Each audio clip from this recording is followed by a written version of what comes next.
Welcome to Fix It Home Improvement, covering projects that every homeowner should know and great products for home and garden.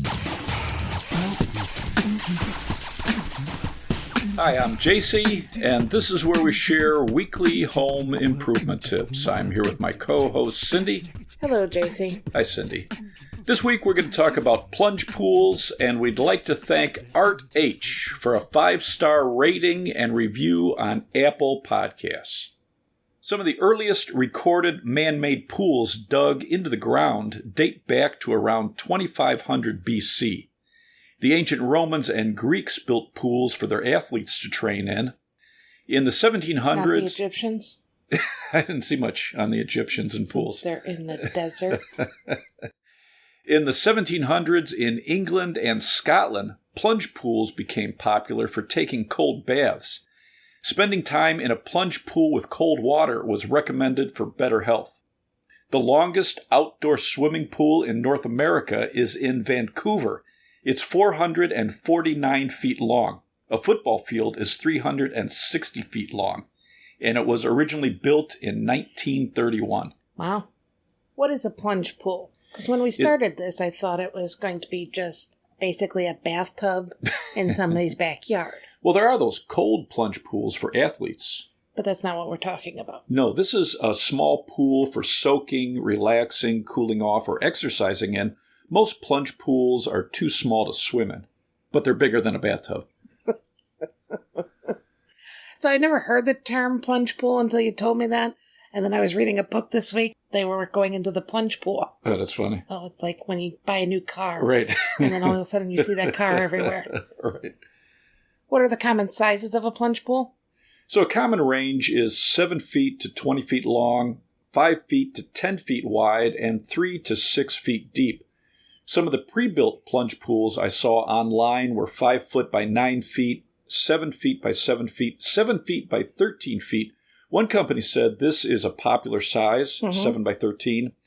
There was also 8 feet by 15, 9 feet by 21 feet, 10 by 13 feet, and 10 by 20 feet, which is pretty big. How big is a hot tub?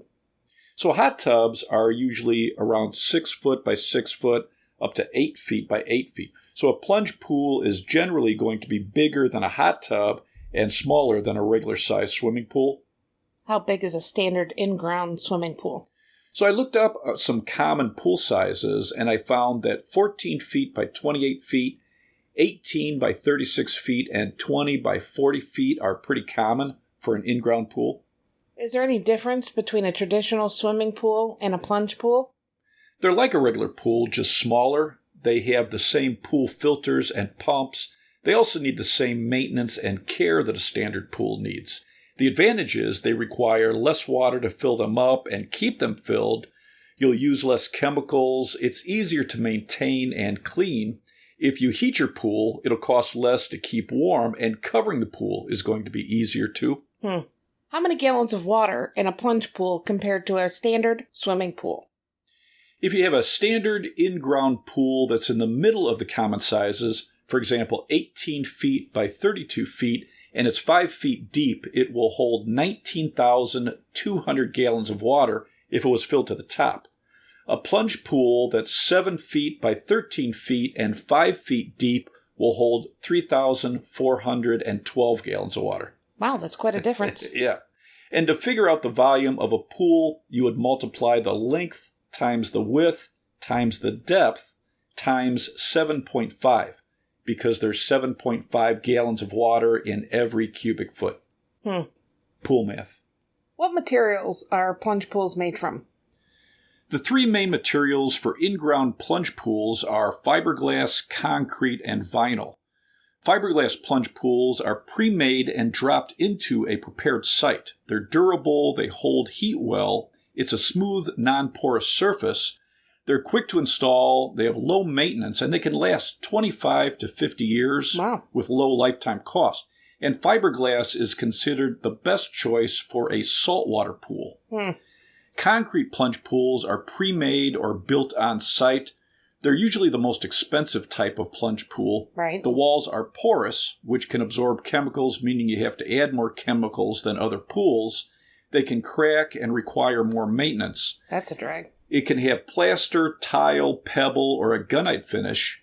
After 10 to 20 years, depending on the finish, you're going to have to retile or resurface a concrete plunge pool. Vinyl plunge pools are lined pools that are less expensive than other types. It usually has a metal frame with a liner, and that liner will need to be replaced every 5 to 10 years. Wow. There are polymer wall systems designed for saltwater pools with a vinyl type pool. Okay. What is the difference between an in-ground plunge pool and an above-ground plunge pool? With an in-ground plunge pool, you'll either have a pool contractor build the pool on site using concrete, or they'll prepare the area and drop in a pre-made concrete or fiberglass pool. Mm-hmm. With a vinyl in-ground plunge pool, the contractor will assemble the walls, create a bottom made out of concrete, and then cover the inside of the pool with a vinyl liner. For an in-ground plunge pool, your contractor will have to get permits and find out about any restrictions or setbacks for your neighborhood, and they'll generally use some type of excavator to dig the hole, then level the bottom. Most plunge pools have a flat bottom. They're also going to have to run electric, set up pumps, and any other equipment. For most in-ground plunge pools, you'll also be building a deck around the pool out of concrete, brick, or wood. So there's quite a bit of work and expense for an in-ground plunge pool. With an above-ground plunge pool, you just have to level the ground and put down a base material like sand to set the pool on. There are kits you can assemble yourself with hard sides made out of metal or composite materials with a vinyl liner, or there are soft-sided plunge pools. There are companies that make pre-built above-ground plunge pools that can be set on a concrete slab, like a hot tub. Right. Check for permits required for your town. In our area, they require a permit for any pool, whether it's above or in ground, and a fence to prevent anyone from getting into the pool. The fence needs to be a minimum of 5 feet for most areas. Another option is a semi-in-ground plunge pool, and you should check out some pictures online of these. Mm-hmm. Some people use that raised edge to build an area for sitting or putting drinks on. Cool. So they're pretty cool looking. You need electric for the pool. Right, and this is a good job for an electrician. You're going to need a permit. There's quite a few code requirements to make sure you have safe wiring to your pool equipment or to outlets to prevent electrocutions. Because electric and water is bad. Right. Yes. How do you maintain a plunge pool? Skim the water routinely to keep leaves and other debris out of the water. At least once a week, you should brush the sides and vacuum the bottom. You want to check the water level for the filter and the pump and clean the filter. Then check and balance the chemicals with pool test kits. You want to check the chlorine a couple times a week. It should be 1 to 4 parts per million. Check the pH a couple times a week also. It should be 7.2 to 7.6. Weekly, you should check the alkalinity. It should be 80 to 150 parts per million. Then monthly, you should check the bromine levels. It should be 3 to 5 parts per million. Check the calcium hardness. It should be 175 to 275 parts per million, or 200 to 500 parts per million. So it varies depending on the pool manufacturer and the liner material. The correct level of calcium hardness will help protect metal and plastic parts and the pool liner. You should test for dissolved solids monthly. Also check the pump, the motor, and check for any leaks or cracks.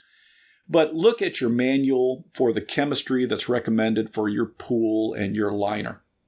I looked at a pool from the company FitMax. Their recommended chemistry levels are pH 7.2 to 7.8. They say 7.4 to 7.6 is ideal. The alkalinity should be 80 to 120 parts per million. Calcium hardness should be 200 to 350 parts per million. Free chlorine should be 2 to 3 parts per million. And total dissolved solids, 1,000 to 2,000 is ideal. You should always follow the manufacturer's recommendations to get the longest life out of your pool. Right. What about shocking a plunge pool? You should shock a plunge pool once a week, and that's going to clear up cloudy water or a chlorine smell. Shocking raises the chlorine level, so let the pump and filters run to bring the chlorine level down to that 1 to 4 parts per million before going in the pool. and shock in the evening so sunlight doesn't reduce the chlorine concentration too fast. All right. How do you open a plunge pool? You would remove and clean the cover, scrub the sides and bottom of the pool, skim the water, vacuum the bottom, set up your pump and filters, add water to the level that's recommended, then let the pump run 24 hours. Then you're going to test the water chemicals and adjust them. Let the pump run another 24 hours, and it can take a few days or even a week to balance the chemicals. Right. And you don't want to go into the pool until the chlorine is 1 to 4 parts per million, but follow the manufacturer's instructions for your pool. Right. How do you close the plunge pool for the season? You would vacuum the bottom of the pool, clean the sides, adjust the chemicals to the manufacturer's recommendations. In general, pH should be 7.2 to 7.6, alkalinity 80 to 120 parts per million, calcium hardness 180 to 220 parts per million. Shock the pool and run the pump for 24 to 48 hours. Add an algicide, drain the pumps and the filter equipment. In a cold climate, you're going to blow out all the lines. Cover the pool with a safety cover and check the manufacturer's recommendations for lowering the water level for winter. Okay. What are some benefits of a plunge pool? How many times have I said plunge pool? So a plunge pool is going to cost less than a regular pool. It's easier to maintain and keep clean. You're going to use less water and chemicals compared to a regular pool. Easier to heat. It takes up less space, which is great if you have a small yard. Mm-hmm. It's going to add to your home's resale value, and it can last 30 to 40 years for an in-ground concrete plunge pool. Cool. What are some disadvantages? You can't swim laps in a plunge pool, although you can add swim jets or a swimming harness for exercise. They're smaller than a regular swimming pool, so there's less room for kids to play. Less people can fit in the pool. That's a bad thing. And it's not going to add as much to your home's resale value as a full-size pool. What are some dangers with plunge pools? The CDC says recreational water sickness has caused 13 deaths and hundreds of hospitalizations. Wow. They recommend keeping the free chlorine concentration between 1 and 3 parts per million and the pH range 7.2 to 7.8. This will effectively kill disease-carrying microbes or pathogens that can cause water sickness. They recommend being very careful with pool chemicals. There's around 4,000 people that go to emergency rooms every year because of pool chemicals. They say wear goggles, gloves, and any safety equipment recommended on the labels of the products you're using. The Massachusetts Fire Marshal says pool chemicals may become a hazard when they get damp or wet with even a small amount of water. Wow. Keep pool chemicals dry and store them in separate containers with lids. The best location to store pool chemicals is in a locked shed away from the house and the pool. Keep combustible material and flammable substances away from the area. Mixing chemicals can lead to a chemical reaction that may generate temperatures high enough to ignite combustible material. Wow, really? Yeah, amazing, huh? And mixing chemicals can also potentially release highly toxic and corrosive gas. Boo. What are some other safety tips? The American Red Cross says a four-sided isolation fence separating the pool area from the house and the yard reduces a child's risk of drowning by 83%. Wow. For above-ground pools, secure and lock or remove steps when the pool isn't being supervised by an adult. Add alarms and locks to doors and windows that kids could use to get out to the pool area, and use a lockable safety cover that's going to help prevent kids or pets from falling into the pool. Some top-rated plunge pools come from Soak. It's Soake, Plunge, Plungie, Leisure Pools, Leisure, FitMax, FIT, capital MAX, and Proper Plunge Pools, PROPER, capital PLUNGE. Do you have anything else to add? If you have limited space for a standard pool, a plunge pool is a good alternative, especially if you just want a pool to cool off or relax in. The initial cost is lower, and it's easier and less expensive to maintain. Let's wrap this up. You can subscribe to the podcast on your favorite podcast app. If you enjoyed it, please leave us a review. You can check out our home improvement videos on our YouTube channel, Fix It Home Improvement. And you can subscribe to that as well. You can download our ebooks, Home Improvement Solutions, What Every Homeowner Should Know, books 1 through 16 on Amazon. If you enjoyed it, please leave us a 5-star rating and review. You can email us at fixitpodcast@gmail.com. You can follow Cindy on Twitter @FixitCohost, and you can follow us on Instagram, Fixit Home Improvement. Thank you for listening. Talk to you next week.